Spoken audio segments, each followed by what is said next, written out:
we have created this society, not each one of us, but our past generations. We have, those and us have created this present immoral, destructive society. And we are trapped by that society.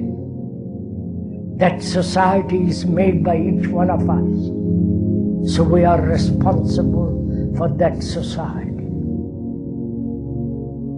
Whether it is possible not to change society, but is it possible to radically, deeply transform our conditioning,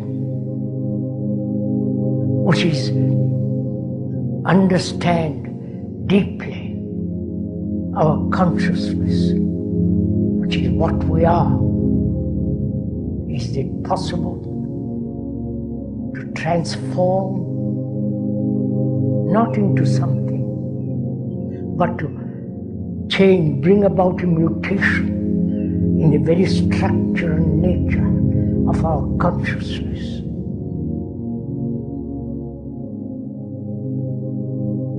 That is the problem. That is the crisis. It's not political crisis, economic crisis, or the crisis of war. But the crisis is in ourselves.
The only real danger that exists is man himself. He is the great danger, and we are pitifully unaware of it. We are the origin of all coming evil.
for the extraction and refinement of such things.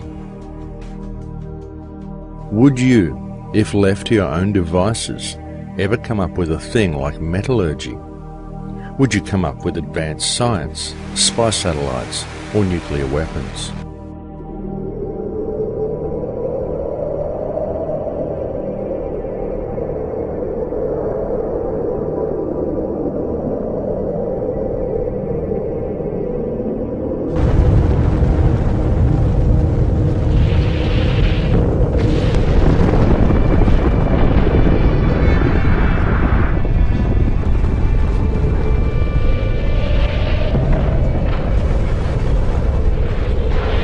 How did such inventions as these ever become part of the human psyche?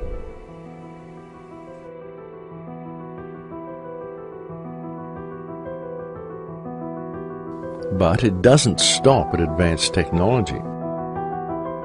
For in order for civilization to function efficiently, by necessity, civilization itself brought with it yet another organism, something more hidden, more mysterious, and more insidious than its parent. What it brought with it was a meme. A meme is described by the Oxford English Dictionary as an element of a culture or system of behaviour passed from one individual to another by imitation or other non-genetic means. Isn't this an exact description of the system that currently controls humanity? Is it not a fact that when looking at modern civilization and the social, political, financial and legal systems that dictate the behaviour of those within it, what we observe is a system of control that is wholly fictitious? Is it not a fact that it is a system that functions entirely due to people's belief that the system itself is real? It is a system based entirely upon fear, and a system that continues to function solely due to the energy it receives from the human beings within it. Yet the system itself is simply a meme.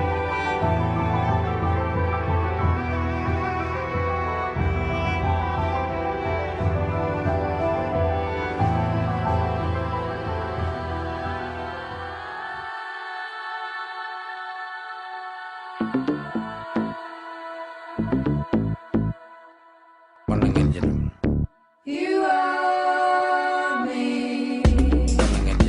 We are them. I am free. We begin life with the world simply presenting itself to us. A reality that is open to individual interpretation. But then, at a very early age, we are taught to perceive things in a certain predetermined and socially acceptable way.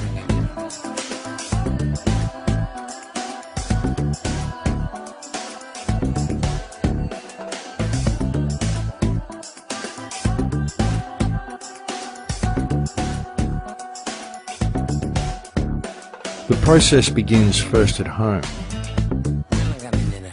where we are influenced by the beliefs, the attitudes and the behaviour of our parents and siblings.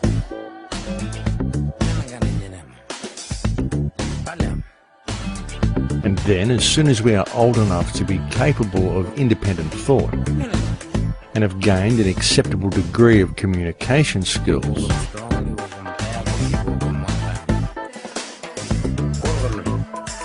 we are immediately placed within a tightly controlled education system, to then begin a process where our minds are carefully and deliberately moulded into a particular way of thinking. A process where little or no deviation from conformity is tolerated. Through a system of constant repetition, we are then taught that the world functions in a certain way, and we are only considered to be functional ourselves when we believe, and are able to repeat without question that which has been taught to us during our time within the system. Throughout the entirety of our scholastic years, any independent thought is frowned upon. And instilled into each and every student is the belief that our success within the system is wholly dependent upon our ability to regurgitate on command that which has been taught to us. And we are told that upon leaving the education system, our path through life and our standing in reality itself will be determined entirely upon how economically viable our personal endeavours are.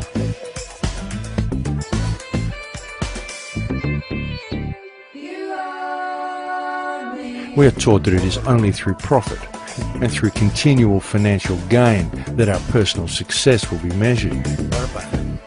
We are taught that we must either work for someone or we must strive to gain a position in society where someone else will work for us.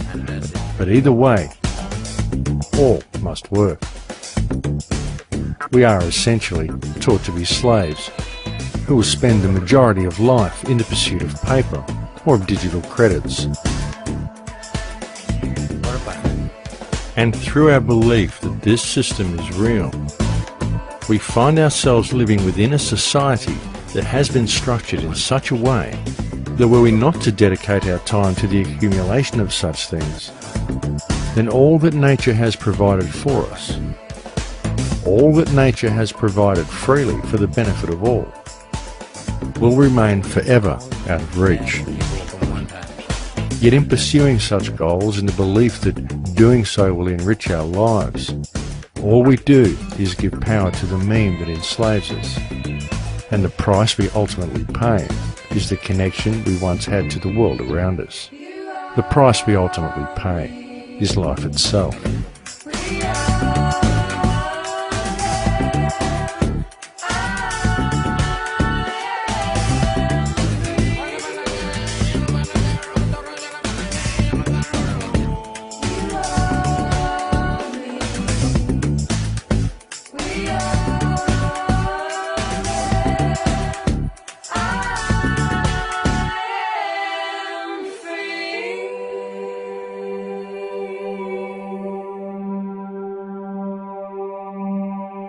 The entire educational, financial, legal, political and social systems that modern human beings are subject to from the moment of birth are all structured with a singularity of purpose: to perpetuate the meme.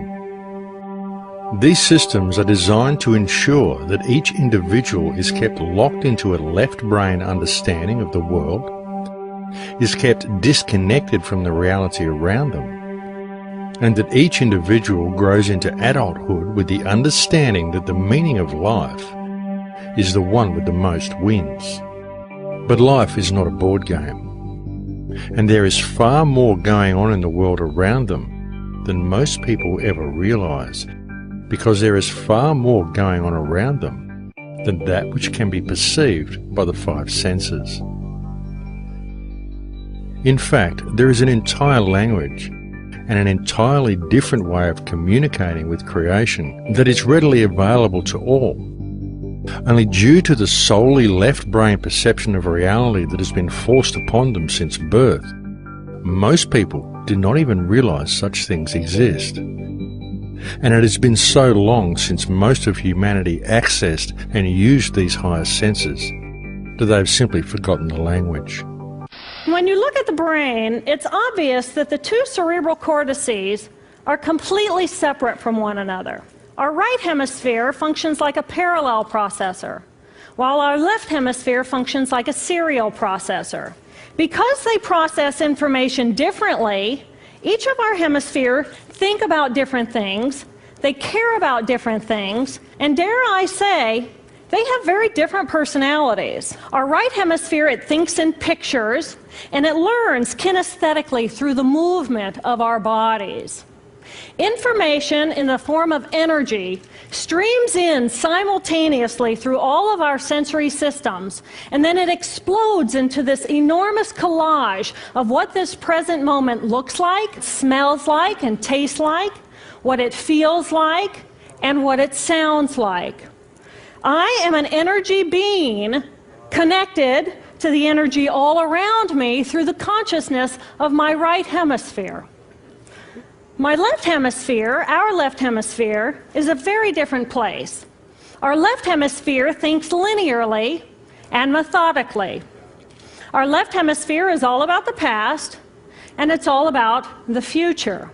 Our left hemisphere is designed to take that enormous collage of the present moment and start picking out details, and more details about those details. It then categorizes and organizes all that information, associates it with everything in the past we've ever learned, and projects into the future all of our possibilities. And our left hemisphere thinks in language. It's that ongoing brain chatter that connects me and my internal world to my external world. But perhaps most important, it's that little voice that says to me, I am. I am. And as soon as my left hemisphere says to me, I am, I become separate. I become a single, solid individual, separate from the energy flow around me and separate from you.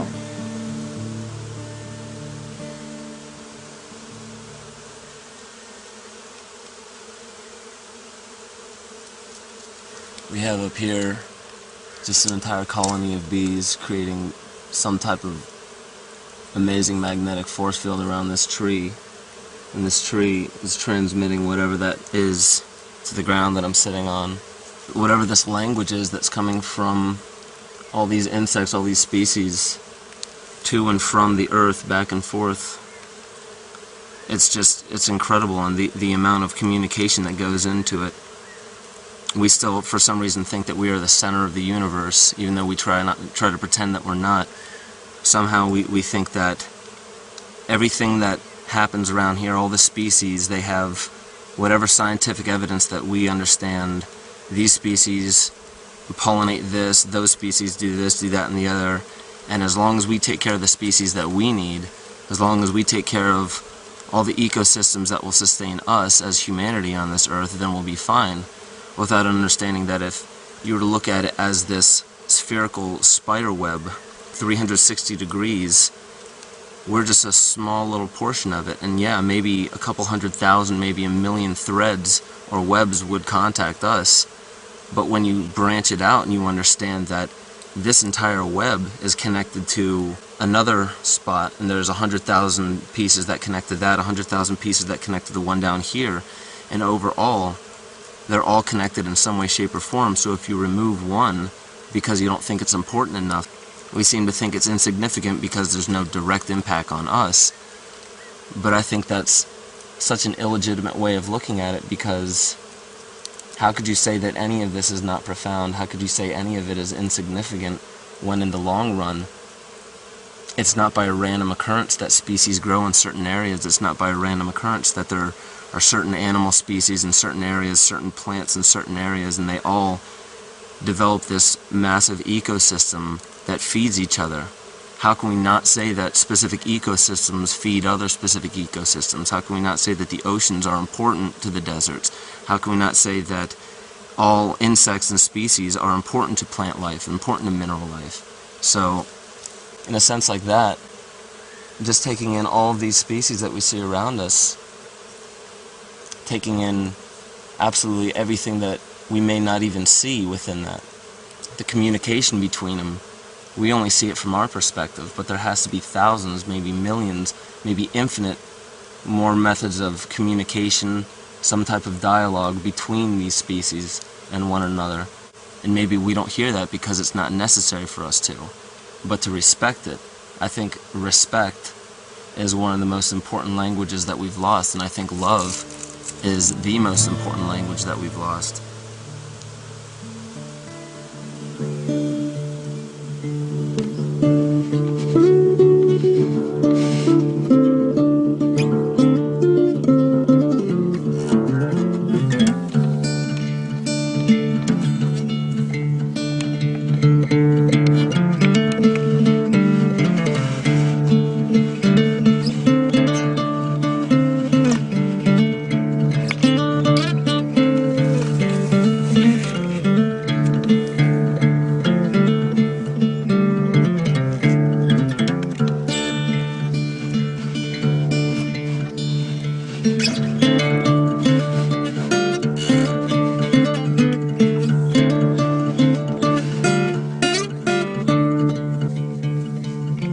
Ancient man had always had a symbiotic relationship with nature and interacted with his surroundings with a degree of understanding and communication that many people of modern times find difficult to even comprehend, let alone exercise. Yet, for most of humanity, this symbiotic relationship has now long since disappeared, and the language of nature has been all but forgotten. What happened? What was it that caused man to become so disconnected from the earth? And if civilization continues to follow its present course, how further disconnected are we likely to yet become?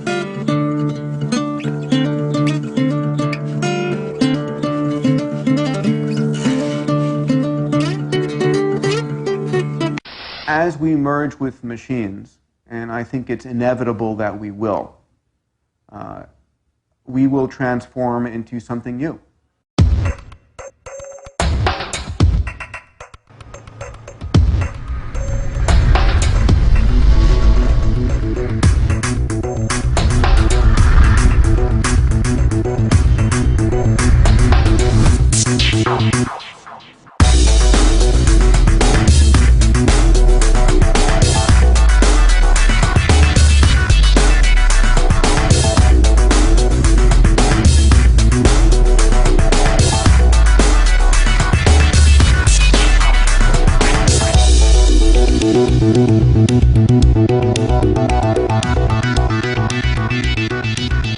Transhumanism, the final frontier, or the final prison? Does it represent humanity reaching its greatest potential or facing its greatest threat?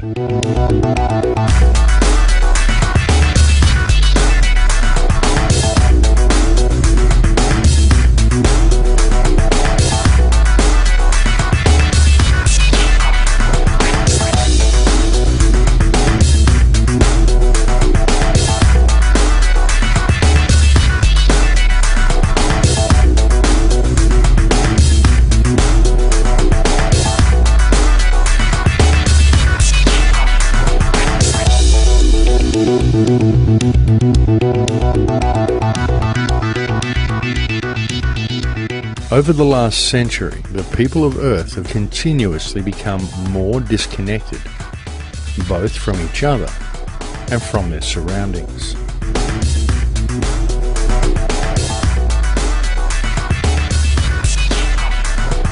And by means of a government-controlled education system, the overall IQ of humanity has degraded significantly. And this has been a quite deliberate action.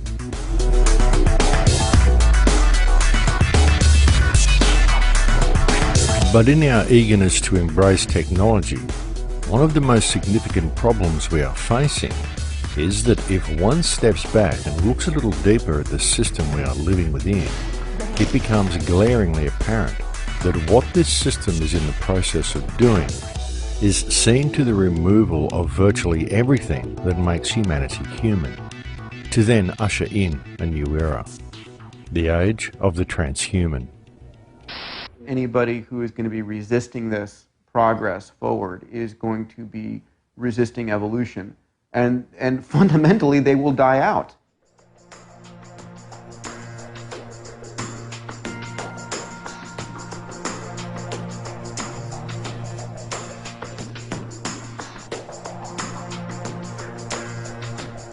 Transhumanism is the high-tech dream of both the ruling elite and of numerous modern scientists, many of whom are so locked into a left-brain mentality that they see the merging of man with machine as nothing short of inevitable. And due to the lack of any real connection to reality that many people feel in the 21st century, in modern times there are a large number of average people who are actually eager to embrace the idea. And we see kids by millions going to their doctors and their pastors nowadays saying, I don't feel anything, I don't feel human. And that's a perfect sign of the fact that individuals are no longer even able to identify with the human species anymore, because we're already in the midst of the species splitting in two, and those being still human and those others being post-human.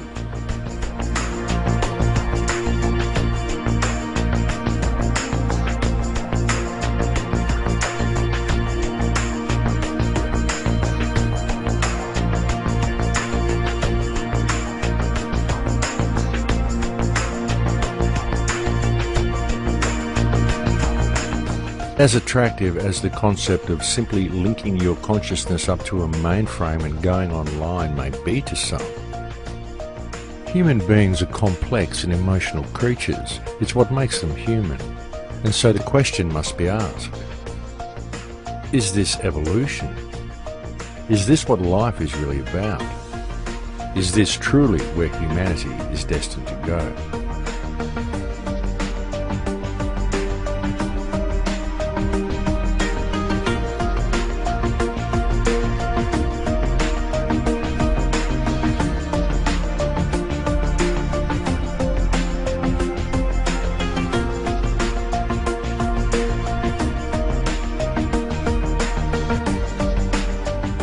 What is a human being?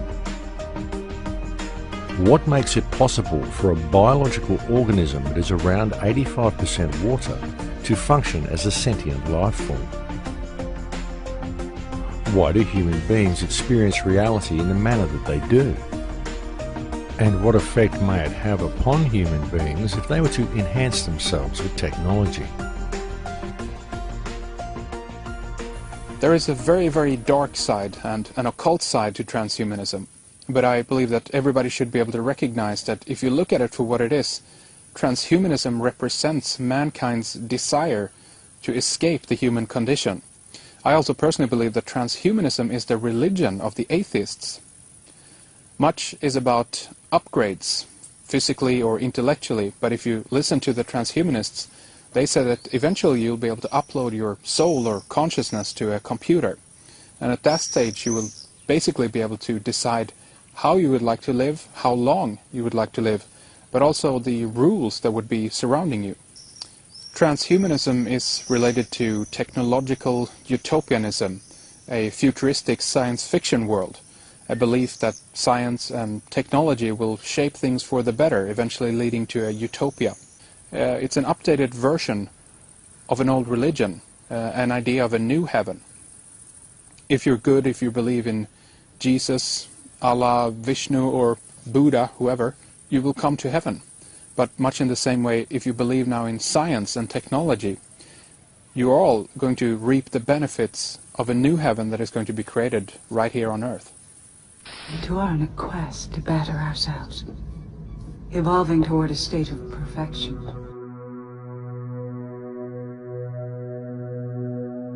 Everything that is experienced by a human being is interpreted by the brain as an electromagnetic impulse.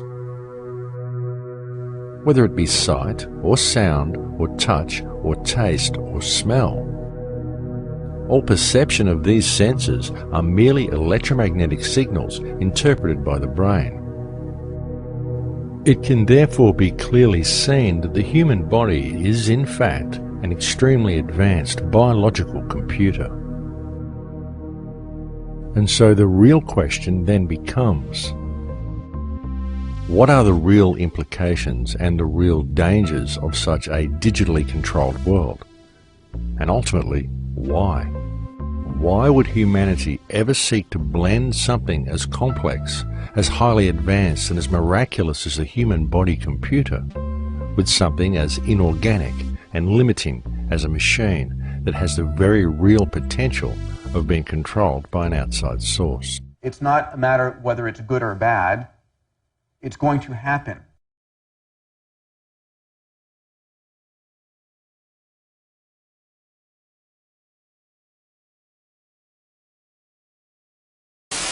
Basically, every 2 years, we can put twice as many components on a chip. And because they're closer together, they run faster. And so computers get twice as capable overall for the same price every year. We'll make another billion-fold increase in price performance in the next 25 years. and again shrink the size of these technologies 100,000-fold. So we went from a building to something that fits in your pocket in 40 years, and the next 25 years we'll go from something that fits in your pocket to something that's the size of a blood cell. I believe fully there will be flash memories you can plug into your brain. We'll be able to hook our brains into calculators and statistics programs and have Google directly into the frontal lobes. I mean, there's going to be a lot of expansion of the mind through interfacing the human brain with technology. I see as a person, I'm human, and I'm really limited and restricted in what I do. So if I could come out of the singularity, being mentally and physically upgraded, yeah, I'd go for that. So I don't mind changing dramatically from what I am. Everything that characterizes what's human and what you know and all your experiences could be uploaded into the internet and run on a computer. In here we can be anything we want to be. I'll see you on the inside.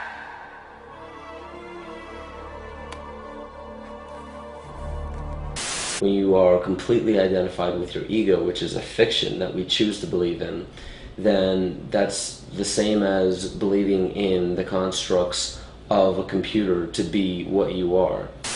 This universe is mine. I am God here. The ego is just different cycles and programs of energy running in circles without any purpose to it other than just instant gratification. And that's post-humanity. And we're already in the thick of it.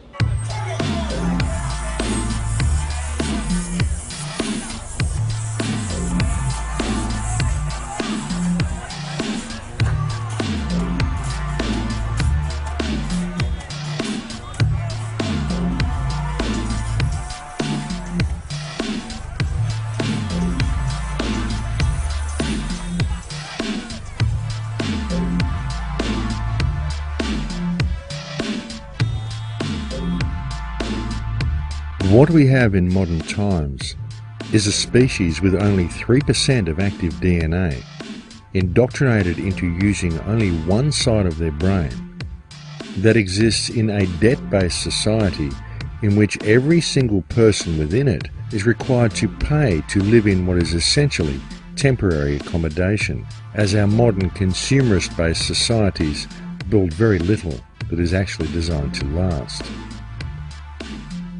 Whether they are truly aware of it or not, modern human beings live their entire adult lives in a largely unnoticed system of slavery, and this can easily be seen when one truly absorbs the implications of paper being more important than people. And now imagine this taken one step further, and having each person locked into a digital world in which it would be an easy task to permanently lock human consciousness into a completely false reality, enslaved into a state of permanent debt forever. And if you question your captors or refuse to work, if you decide you would be better off free, then what then?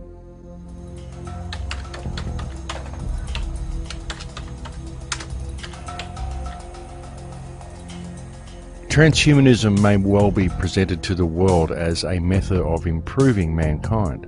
Yet the question must be asked, in a corporate-controlled world, exactly what constitutes an improvement? Because looking at things from a commercial and corporate perspective, what may be seen as an improvement to one class may in fact be severely detrimental to another. The field of synthetic biology is a new frontier of science. Using nanotechnology, its goals are to improve and transcend the limits of nature. Human enhancement is being sold to us as leaping tall buildings in a single bound and having better, faster, higher intelligence, perfect health. But all of that is the sales pitch. Enhancement may in fact be degradation, our being devolved to someone else's specifications. For instance, a specimen that can work 18 hours a day, a specimen that is sterile, that will never have the responsibility of caring for others, a specimen that is even-tempered, with a narrow, predictable range of expression. All this is enhanced, improved. We approach two paths. One is based on becoming divine by expanding our consciousness. The other path is focused on becoming God in a materialistic way using technology. I believe both will become reality, revealing the soul of the decider. We should choose carefully. For the first time in all of human history, mankind is politically awakened. That's a total new reality. And most people know what is generally going on in the world, and are consciously aware of global iniquities, inequalities, lack of respect, exploitation. The combination of the two, a diversified global leadership, politically awakened masses, makes a much more difficult context.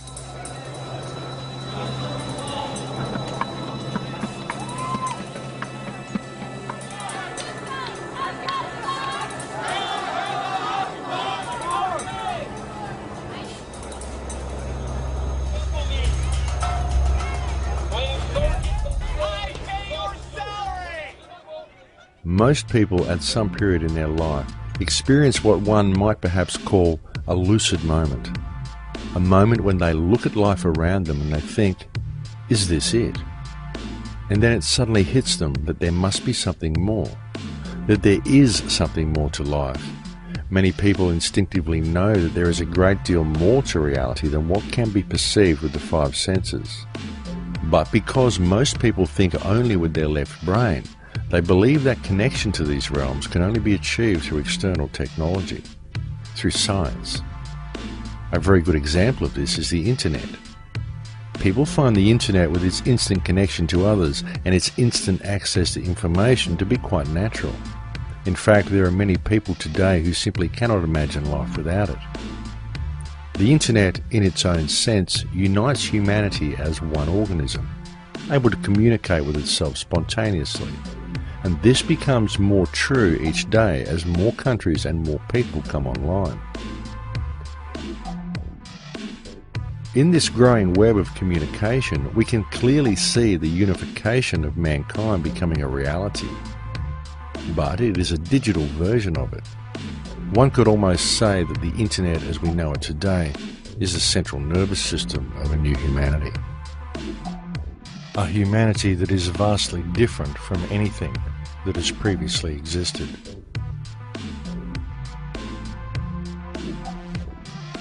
As much as it has in many ways been a huge boon to our lives, the internet has also had another, less noticeable and somewhat more disturbing effect upon people, in that among some sections of society it has created an environment of separation, most especially among the youth, as it has brought about a situation wherein many people feel far more comfortable in the virtual world provided for them by the internet than they do in the real world that exists around them. Due to this fact alone, the internet has been single-handedly responsible for a huge loss of skill. A loss of skill not only in areas of practical hands-on survival and life skills, but also in areas of social and interpersonal communication. And it is also interesting to note that people with such characteristics would indeed be those most likely to embrace the merger between man and machine.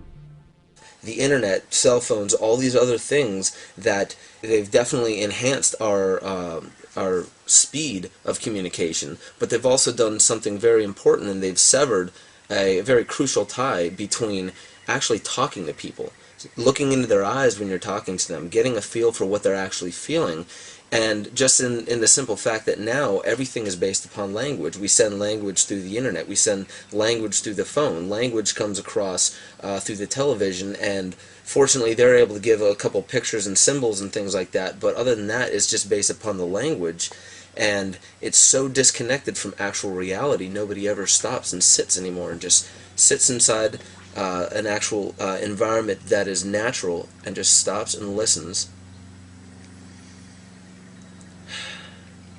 to understand that that's reality. Because when we're talking, when we're jabbering, when we're watching something, when we're striving for something, when we're looking for this money, when we're looking for this car, when we're just going and going and going, that's nothing more than just a hamster on a wheel, just running and running and running, not really getting anywhere. And that's where the disconnect comes in. There's no nature in that anymore. We've completely divorced ourselves from nature. We are devoid of it now, because all in all, it all comes back to this little tube that sits in the corner of our room and tells us what reality is. And we sit there and we digest it and digest it and digest it until eventually we realize that this is just another form of poison, and all the poison is doing is disconnecting us. Right in the comfort of our own homes, simply by pushing a button and turning a dial. Well, transhumanism is the next stage on from where we are now. I mean, we have what I call the body computer, this biological body computer. And because those in the shadows understand that that's what it is, and that we are, like in a cosmic version of the wireless internet, you've got this kind of infinite energy field of information of various depths and various levels of awareness and expansion, and then you're decoding this bit of the band. Now, if you decode this bit of the band, which is what this body does, then that's your world, that's your everything, if you're just only aware of that. And so we have a global population that is constantly programmed to read a certain band, and then only some of that band within it. And through that, they are manipulating us to see self and the world in very minute, limited terms. When if we just opened our minds to consciousness, we would then start going further and further into the band and getting more and more insights, more and more knowledge, more and more awareness, and suddenly we'll see what's going on. And it seems to me that transhumanism is the next stage on from that, where they go the next stage into locking us into this robotic cyborg state, so that we are even beyond the limitations that we are now, to the point where basically you are born a robot, you live a robot, and you die a robot, with less and less impact on the conscious self, on perceptions, on behavior, on actions. And if we get to that point, which is what they want, there's a guy in Britain, a very strange man called Professor Warwick. He's famous for being implanted, he's at Reading University, for being implanted so he can turn the frickin' television on and off with his arm and all this crap. And he once said, what's the problem with loving your servitude? What is the problem with having basically technological connections which are feeding you a sense of happiness, so that you're always happy? He said this guy's an academic in Britain. And of course what he's talking about, Max, is Brave New World, Aldous Huxley, love your servitude. The idea is to create this well, I almost said part human, very little part human, certainly almost nothing part consciousness, stroke technological being, which is nothing more than a servant of a system. And not only does it serve the system, it likes serving the system because it's being fed information telling it that it's happy to serve the system. I mean, it's beyond science fiction where these people want to go, but that's where they want to go. And the only answer to it is consciousness, is to break out before we get into this cyborg, part biological computer, part technological computer. Break out of this perception control that we have now, the level we do now, before it gets into that level, because they want to move towards that very quickly. You don't have to wonder about the singularity to see remarkable changes coming from technology. Look at today and how remarkable technology is, and it's hardly stopping. There's an unanswered question of how far can you go and still be human? Technology is surely a wonderful thing, but by the same token there can be no denying that via the manipulation of what technologies are released to the public based on their ability to generate income rather than on the true benefits they hold, then the more technology man acquires, the more disconnected from the earth he seems to become. And it must also be clearly understood that technology itself is not the problem. Technology has most certainly been of huge benefit to our society, and it is nothing to be scared of. However, it needs to be kept in balance and used as a service to mankind.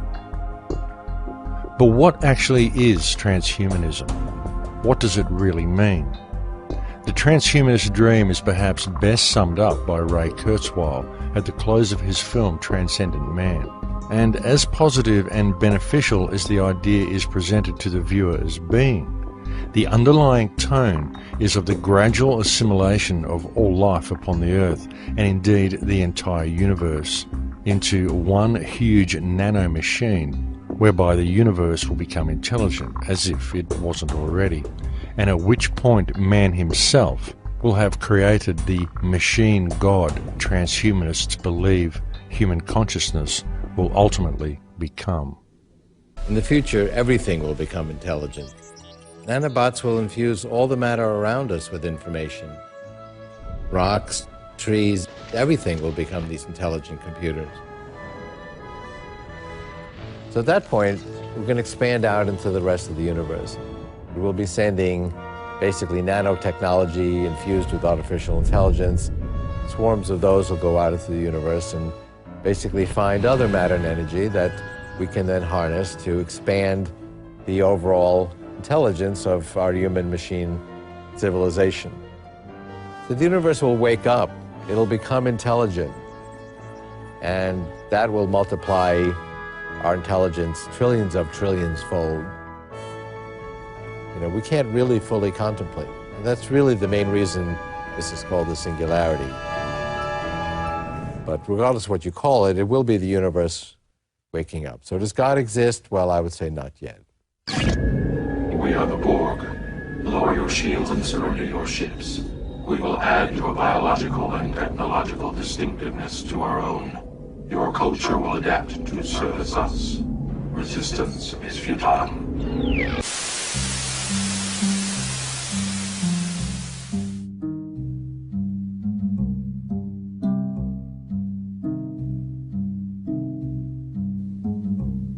One must truly ask, is this the direction mankind should really be heading? But even more importantly is the question of whether mankind is actually being given any choice in the matter. And if the answer is no, then the next question is how might such a thing as the global implementation of the transhumanist agenda as outlined by Kurzweil actually be achieved without the knowledge of the general population? Biotech is an exploding frontier. It is clever enough and small enough to enter and change our very cells. When nanobiotech has a firm footing in us, it will be easy to upgrade and downgrade anyone and anything in any way. Oliver Curry, an evolutionist at the London School of Economics, predicted in 2007, the human race will one day split into two separate species, an attractive, intelligent ruling elite and an underclass of dim-witted, ugly, goblin-like creatures. Technology is only ever as dangerous as the mind of whomever wields it. And if those who hold the reins of power in this world can in any way be appraised according to their track record, then for the bulk of mankind, transhumanism presents itself as a very dire future indeed.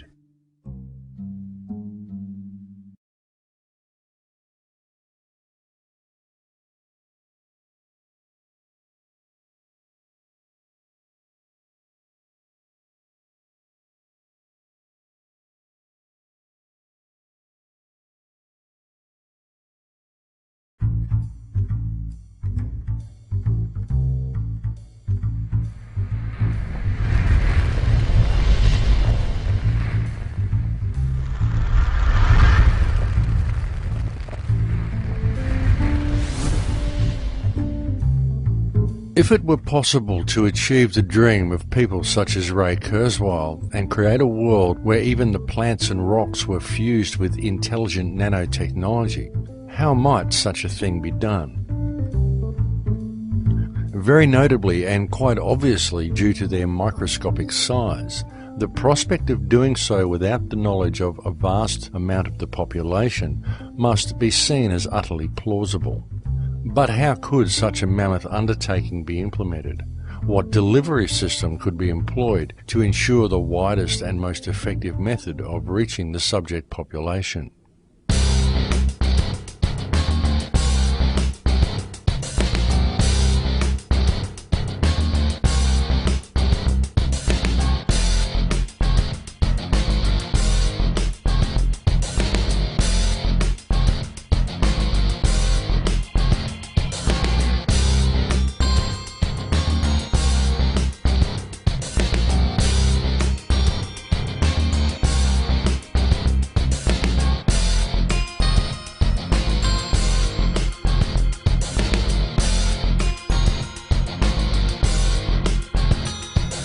The phenomenon known to the alternative research community as chemtrails, and referred to by the British and United States governments as geoengineering or climate remediation, is perhaps one of the most controversial topics on the table today. Even though the practice of climate remediation is widely admitted to by governments, there are many who remain sceptical. And generally the two main questions brought up by those who are opposed to the concept are, one, if there was any truth to the idea, then why would the perpetrators be spraying themselves? And two, the phenomenal cost of such an enormous undertaking. People say the government is up there in airplanes spraying all kinds of chemicals to change or manipulate the weather, leaving what you see there, and they call that a chemtrail. This is of interest not just in this country, but European countries and frankly all over the world. A lot of folks interested in it. We take geoengineering to mean deliberate, large-scale intervention in the Earth's system. The little picture is from a nanofabrication study, which shows you can make very high quality and do this in just a jet in a very simple way.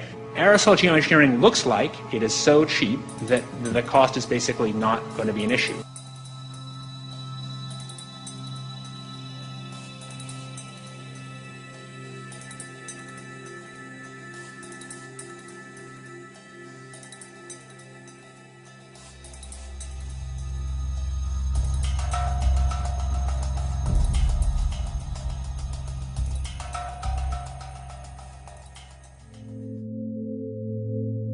Because nanoparticulates are potentially self-replicating, the cost of producing them is actually quite negligible.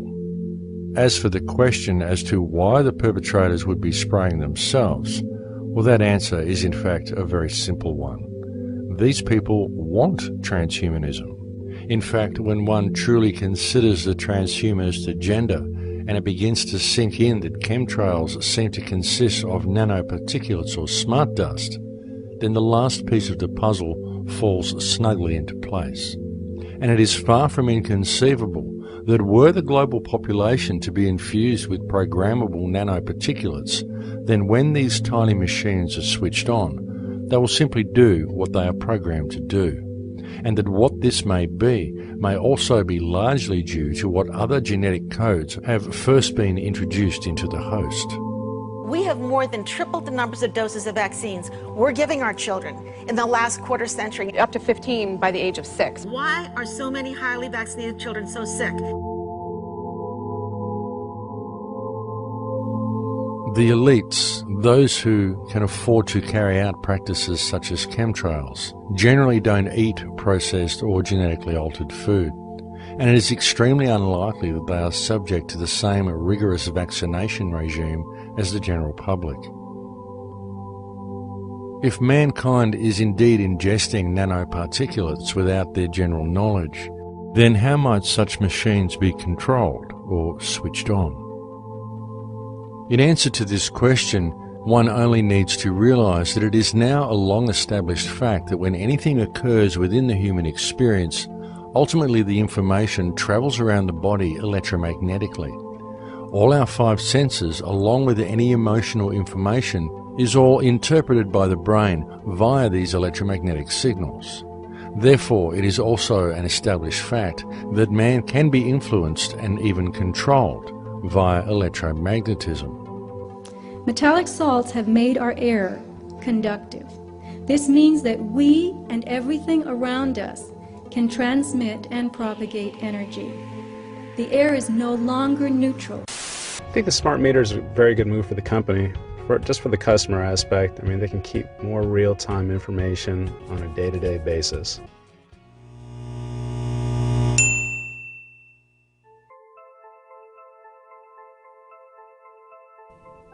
The huge awakening that has been seen in recent times leaves little doubt that mankind and consciousness itself is in a state of evolution.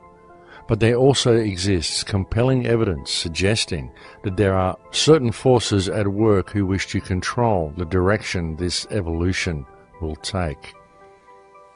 The second group of materials found in these environmental samples is unidentifiable fibers. And I really want you to appreciate the meaning of unidentifiable. These fibers have been sent to sophisticated laboratories, and there's nothing in the databases that match them.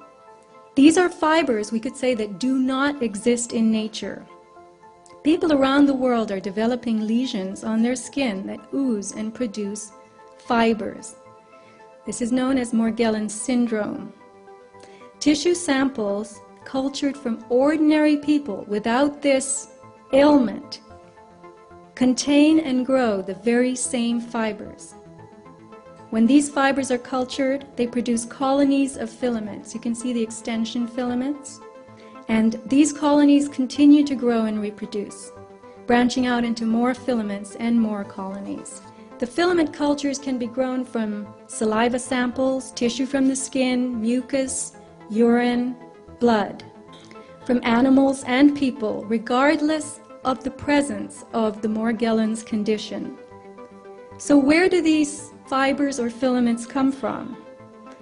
Airborne environmental samples that were collected by Clifford Carnicom in 2000, the year 2000, gathered at high altitude on a mountain in New Mexico, showed the presence of those fibers, whose structure matches exactly the tubular filaments showing up in our blood, tissues, and skin. Additionally, the samples collected by Mr. Carnicom showed what he calls, and was called in biology, desiccated erythrocytes. This is a multisyllabic term, but it means dried red blood cells. So, why are dried red blood cells in the air? See, nanocells are real small, 1,000 times smaller than these dust particulates.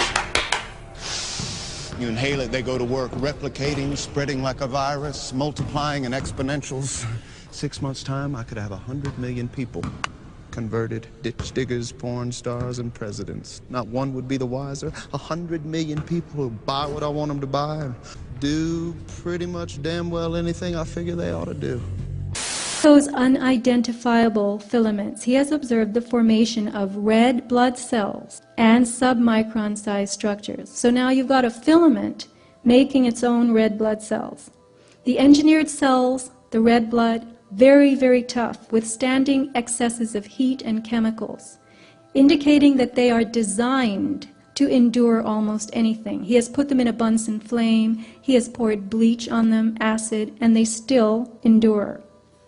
In addition, they are able to replicate, growing outside of the body in a petri dish. This is highly sophisticated technology, going on by itself, not in a laboratory.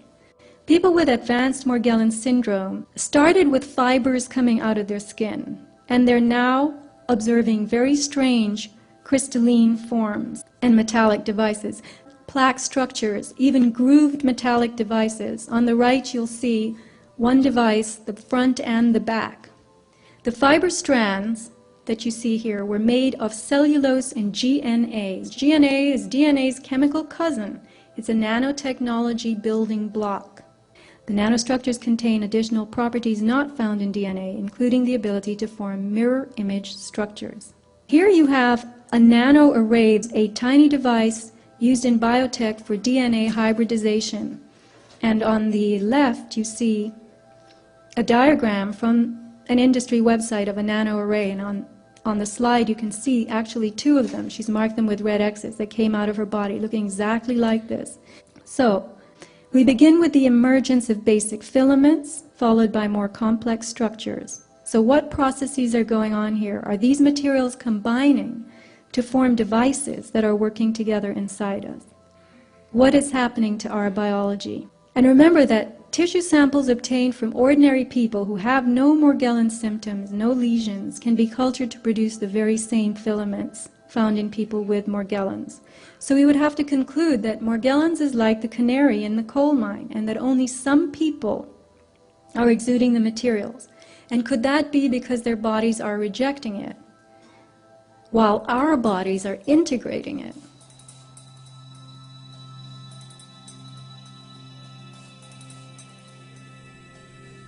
There has been a force that is mostly unseen in control of this planet for an extremely long time, and evidence very much suggests that this force is attempting to manipulate the evolution of human consciousness that is currently taking place. It is very likely the same force that first reduced mankind to the impaired state we now find ourselves in, where our pineal gland is closed, thereby cutting us off from our higher senses, and where our DNA is 97% dormant, whereby each person is reduced to operating to only 3% of their actual capability. When one examines the evidence and steps back to take in the entire picture, there can be no doubt that the vast majority of human beings live their lives quite literally in a socially and biologically induced trance. And it is due to this trance-like state of the people that we now find the world in such a degraded state. Therefore, the solution becomes clear. Mankind must awaken. But how? How do we transform the collective human trance into wakefulness? How do we bring about the mass awareness of the people? And what steps can be taken to allow both humanity and the earth to once again return to a natural state of abundance? Clearly, the first step is for people to understand and accept the truth regarding the current condition of mankind and the urgency of addressing the situation we are faced with. But even when people know the truth, as many do, most are simply waiting for social or financial Armageddon, waiting for December 21st, 2012, waiting for ascension, or waiting for the rapture.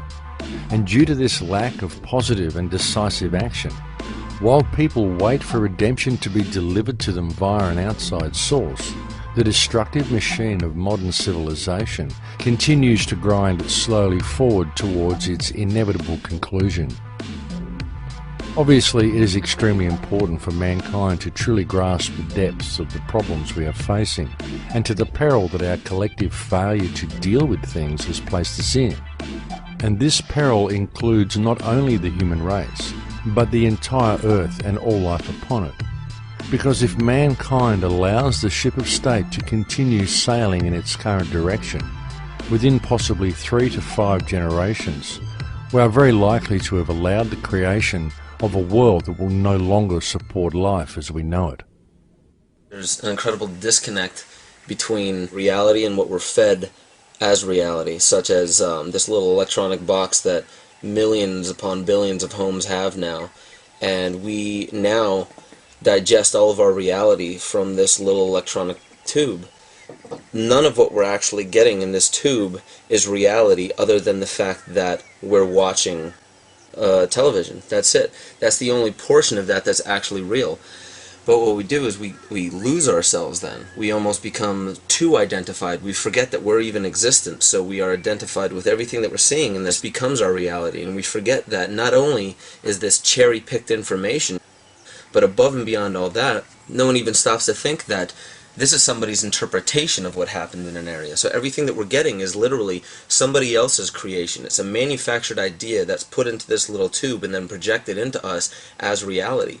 And that now is the basis for how we act in our society. So the way we dress, the way we talk, what we do, what we're afraid of, what we're attracted to, what we want to drive, the house that we want, the money, all these things are driven by somebody else's perception. They're driven mostly by wants of other people, and they arrived at those wants from other people, and it all comes back to really just the fundamental basis that none of this is reality. It's manufactured. It's not really pertinent to our life. It's not really profound. There's really no importance to it. We're just applying value to it because all of these things, the clothing and the cars, the job and the money and the bank account and why we want this job. We don't even understand why anymore, because we relate all of our wants, all of our desires to what these other people want and what they desire.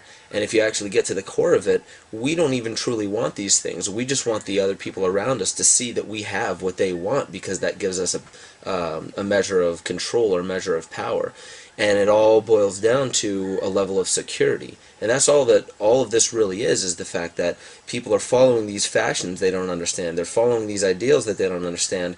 They're doing it because they want to fit into some identity that they're eventually creating for themselves to be the most secure, the most powerful, the most prominent, the most beautiful, the most affluent person in that field, so that everybody else around will give that person support because they want to be near you. And that's all it is. We just want this closeness. We want this connection with people. And unfortunately now we are contriving it. We're forcing people to want a connection with us for means that really have no basis in love, no basis in real relationships. So all of our relationships are based upon power and fear, and based upon manipulation and lies and trying to get this and trying to get that. And none of it's true interaction anymore. Science is great with all the beautiful technologies, but many of the problems we are trying to solve, we created. If things stay as usual, if business stays as usual, then we have about 100 years of life on this planet. But if you think there is hope, then we have to start taking action right now.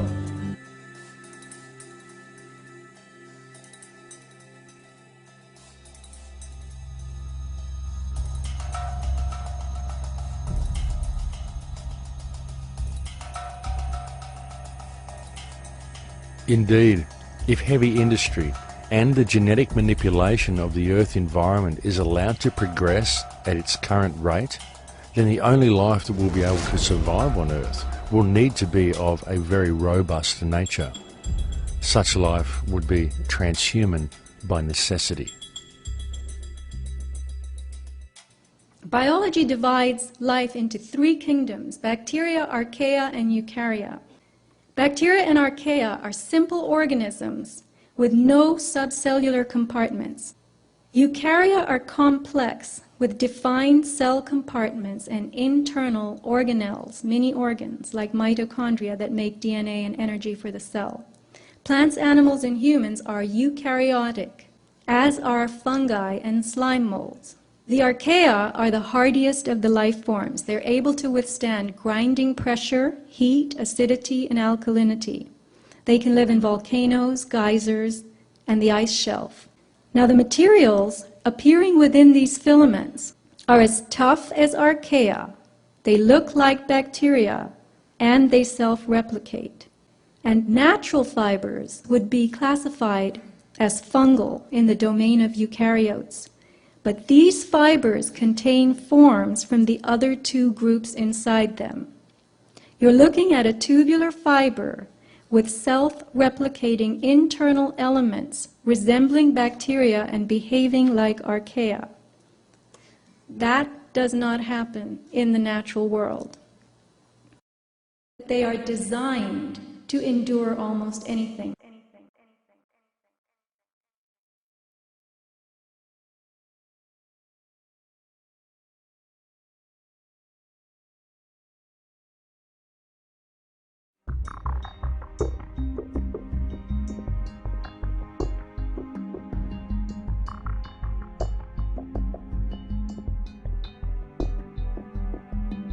In the social and political climate of the 21st century, mankind is truly facing some very great challenges.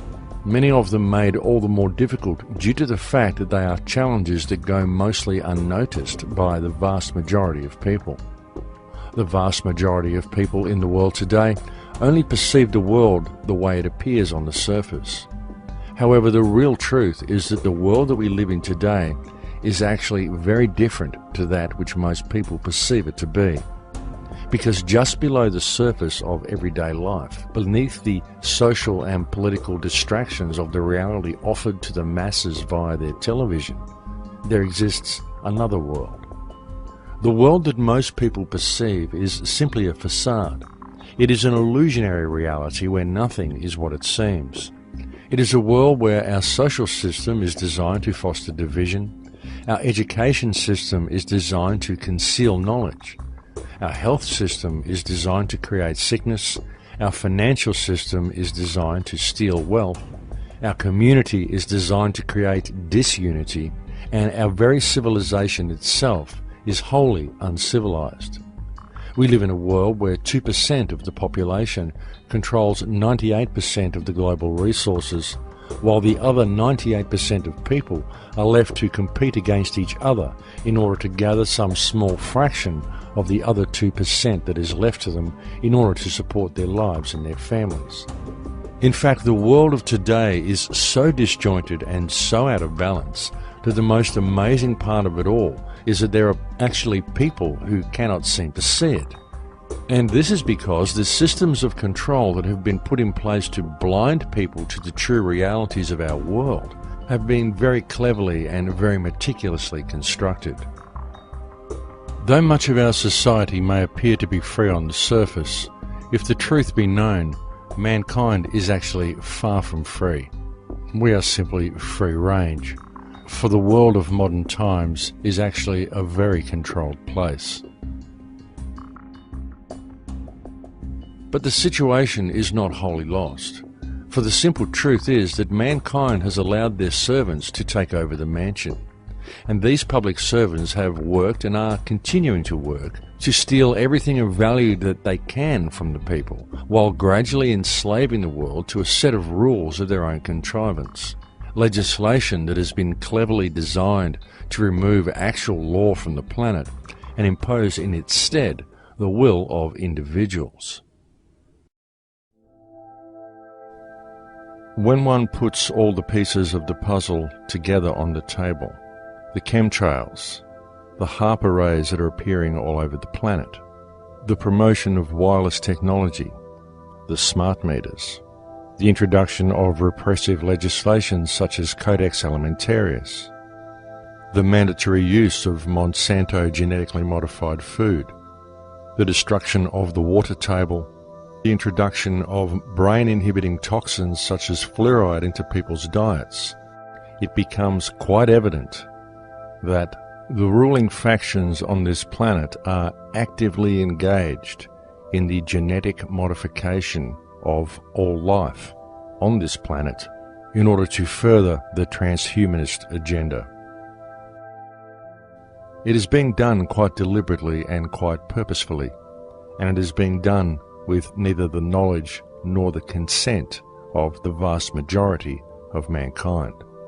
And all the evidence needed to support this conclusion is right before your eyes, if people would simply take the time to look.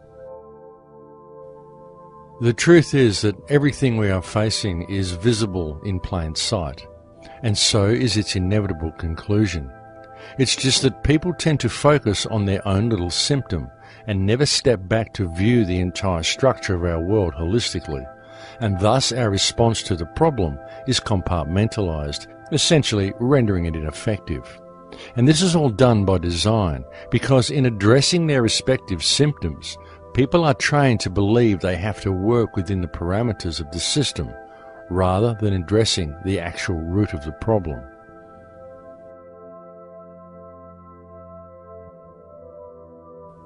Every single government that exists anywhere in the world today is currently operating in breach of the trust that has been granted to it by the people of their nation. And this is true regardless of which country we are talking about. It is true whether it is a government consisting of duly elected politicians claiming to act in the best interest of the people, whether they are acting out of greed or whether they are simply acting through their belief that the system is real. It is true whether it is a military dictatorship falsely declaring a self-granted right to dictate what is good for others. It is true whether it consists of a monarchy that has declared its divine right to rule and supposedly care for its subjects. Because the reality is that every single government or ruling body in the world today is abusing the power granted to it by the people of the nation it governs. Exhibit A, the Earth.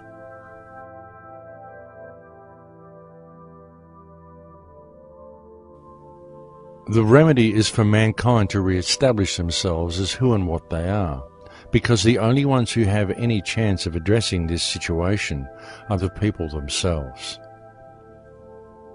The first thing to be done is for people to notice their surroundings and to realize that very simple alternatives to the wantonly destructive direction of our current system exist right now. Carbon at the nanoscale is actually transparent and flexible. And when it's in this form, if I combine it with a polymer and affix it to your window, when it's in its colored state, it will reflect away all heat and light, and when it's in its bleached state, it will let all the light and heat through, and any combination in between. To change its state, by the way, takes 2 volts for a millisecond pulse. And once you've changed its state, it stays there until you change its state again. The nanomaterial, 2 nanomaterials, a detector and an imager, and it takes all the infrared available at night, converts it into an electron with a space of 2 small films. This is taking infrared radiation, wavelength, converting it into an electron. What if we combined it with this? Suddenly, you've converted energy into an electron on a plastic surface that you can stick on your window. But because it's flexible, it can be on any surface whatsoever. The power plant of tomorrow is no power plant. I can generate energy cleanly, efficiently, and cheaply right where I am. It's my energy. And if I don't need it, I can convert it back up on the window to energy, light, and beam it, line of sight, to your place. And for that, I do not need an electric grid between us. The grid of tomorrow is no grid. And energy, clean, efficient energy, will one day be free.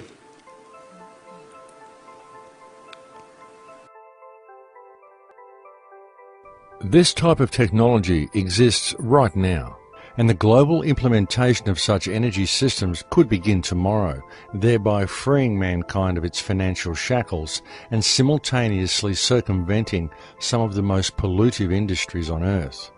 And such technology could be implemented tomorrow if the people simply did so themselves. To begin the process of change from this current destructive society, there needs to be an immediate and global movement of people. The people need to occupy everything, but in order to do so, they first need to occupy themselves. As a society, we need an immediate and global cancellation of all debt, thereby freeing each person from the clutches of financial terrorism that now hold them. And this should be closely followed by a switch to alternative energy devices such as the carbon energy device demonstrated by Justin Hall. And these steps need to be implemented by the people themselves. It cannot be done from within the legal parameters provided by the current system, as the current system simply will not allow it. It won't allow it because the current system is designed not to service mankind, but rather to protect and sustain itself at mankind's expense. Such a process of change will only ever succeed if it is implemented by the people themselves, regardless of what legislation has been put in place to prevent them from doing so, because legislation is not law. Legislation is simply rules written on pieces of paper by public servants. Rules designed to eradicate actual law from existence and to impose the will of a ruling cartel in its place, to then impose itself upon mankind's very genetic and biological structure to serve a transhumanist agenda designed to enslave the entire human race, while all the wealth of this earth is stolen from them. And the only thing that stands in the way of this program running to its inevitable conclusion are the people themselves. But the biggest killer, the wielder of the ultimate power against mankind, the most all-pervasive force that has kept the people of the world enslaved for so long, is fear. People often talk about the need to adopt an attitude of love, and in many ways they do so, but then through inner fear, they fail to apply it to reality around them. Each should ask themselves, if suffering exists in the world around me and I fail to address it, then am I really in a state of love and service to creation, or am I simply in a state of fear and denial of reality? Admittedly, it is often difficult for people to see through the haze, not only for people who are now beginning to see how the world works, but also for others who have been long active and yet unwittingly only focusing on a symptom rather than on the actual problem. And this is because when you look at all the little symptoms, it's chaos and far too difficult for most people to really make anything out, because nothing really makes sense. It's just a barrage of information and of disinformation. It doesn't begin to make any real sense until you begin to look at things holistically, and then it all falls neatly into place. Though often, even when the real problem is clearly seen, most people simply point the finger and fail to see the actual solution. It is time for each person on this planet to remember who and what you are, and to never lose focus of the fact that government was created by mankind in order to service mankind's needs, not the other way around. So you must always, always question authority. If someone in fancy dress interferes with your ability to be yourself to your fullest potential, if you have always respected others and there is no injured party from your actions, then you should always question what right anyone has to compel you to perform any action or to make any demands of you at all. As more and more rules are put into place, mankind is becoming increasingly more regimented. We now find police officers stationed on school grounds, as what was once a childhood prank and part of growing up is now often seen as a breach of law, a crime. Self-expression is frowned upon unless it is carried out under strict supervision. And at the rate our regulatory bodies are going, eventually society will no longer tolerate any individuality at all. Eventually it will be illegal to even think outside of the box. Essentially, illegal to be truly human. The truth of the matter is that the people of this world are, even now, living in a very low-security open-air prison. And the only ones who can implement the positive change required to escape it and to pave the way for a free humanity are the people themselves. The solution has been there all along, for the solution lies with the people. It has always lain with the people. And all that is really required for mankind to escape from the prison that enslaves us is for people to realize the truth of the invisible bars that surround their minds, and to realize that the bars are only there due to people's belief that the system is real. The only reason you have to pay land rates, pay taxes, succumb to the will of greedy corporations, and adhere to legislation created by corrupt government bodies and designed to remove your liberties.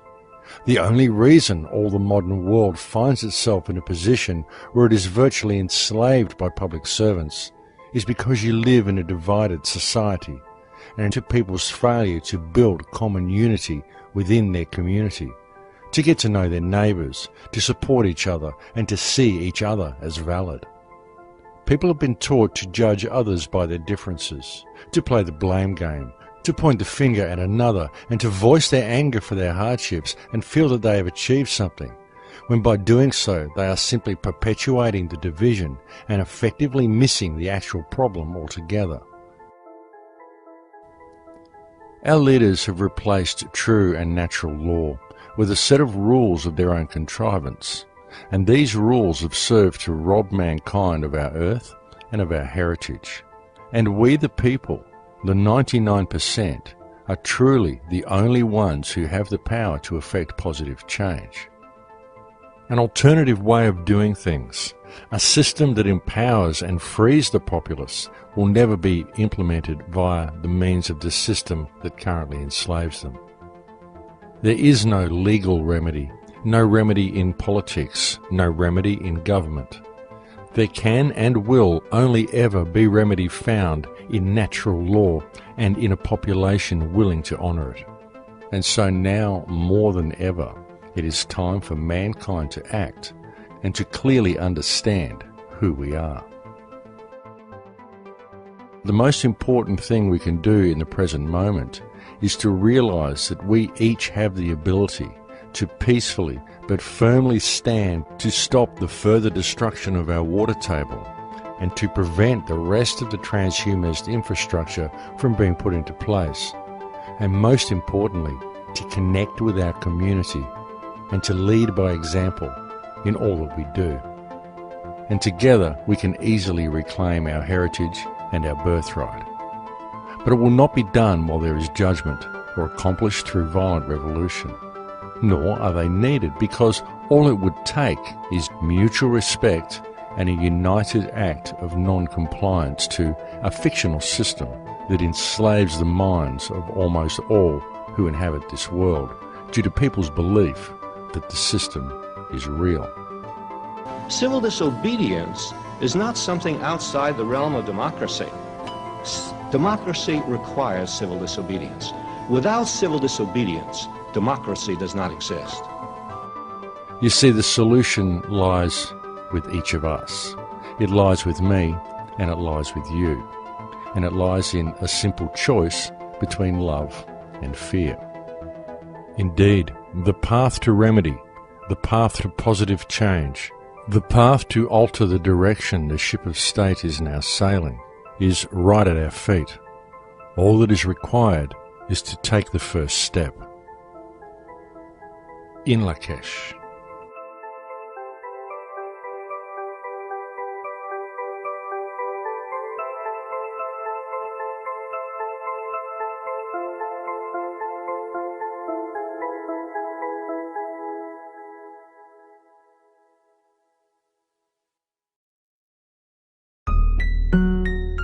It's quite comical, actually, when you realize the difference between reality and what some people are talking on TV about. You took the mark of the devil just so you could eat and breathe. Bow down at the feet and surrendered liberty. Tyranny and terror, corrupted dictators, posing as your leaders while they poison every leader. Pumping fluoride in the water while they rape Iraqi daughters. Dumbing down the public, fashion magazines and barter. Now they slaughter weaker nations. Faulty explanations, selling fear to the masses. Terror level elevations, revelations is unfolding right before your eyes. Wake up in a FEMA camp, drugged and hypnotized. Fourth Reich's taking over while you focus on your bling. But I bet by this point you haven't heard a damn thing. It's destruction by design, prophesized in every scripture. Take a big step back, see the whole picture. A distraction of the mind to keep you living in a bubble. We're in a lot of trouble because less than 3% of you people read books. Because less than 15% of you read newspapers. And when the 12th largest company in the world controls the most awesome goddamn propaganda force in the whole godless world, who knows what shit will be peddled for truth? Problem, action, reaction, solution. It's time to wake up to the formulas they're using. State-sponsored terror to burn our constitution. Weapons of mass deception of the media delusions. Using double speak to keep you following like sheep. CNN and Fox News to keep the populace asleep. Never look and never question why we're headed towards recession. The dollar's worth a nickel, but we're ruled by our possession. I mentioned that those towers fell in less than an hour. Ignorance is bliss, the source of the power. But they'll cower in the shadows if we all wake up and see that the land that we're living in is nothing close to free. It's destruction by design, prophesized in every scripture. Take a big step back, see the whole picture. A distraction of the mind to keep you living in a bubble. We're in a lot of trouble. So you listen to me. Television is not the truth. Television is a goddamn amusement park. You're beginning to think that the tube is reality and that your own lives are unreal. You do whatever the tube tells you. You dress like the tube, you eat like the tube, you even think like the tube. In God's name, you people are the real thing. We are the illusion. Now you're living as a slave, high-tech police state.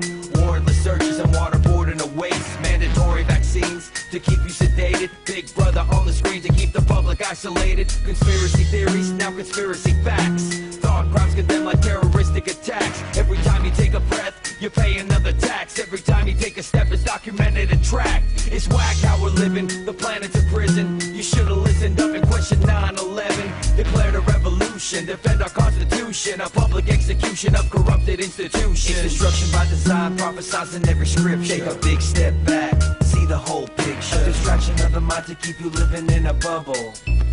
We're in a lot of trouble. Mercury-containing vaccines may help, not harm kids, according to...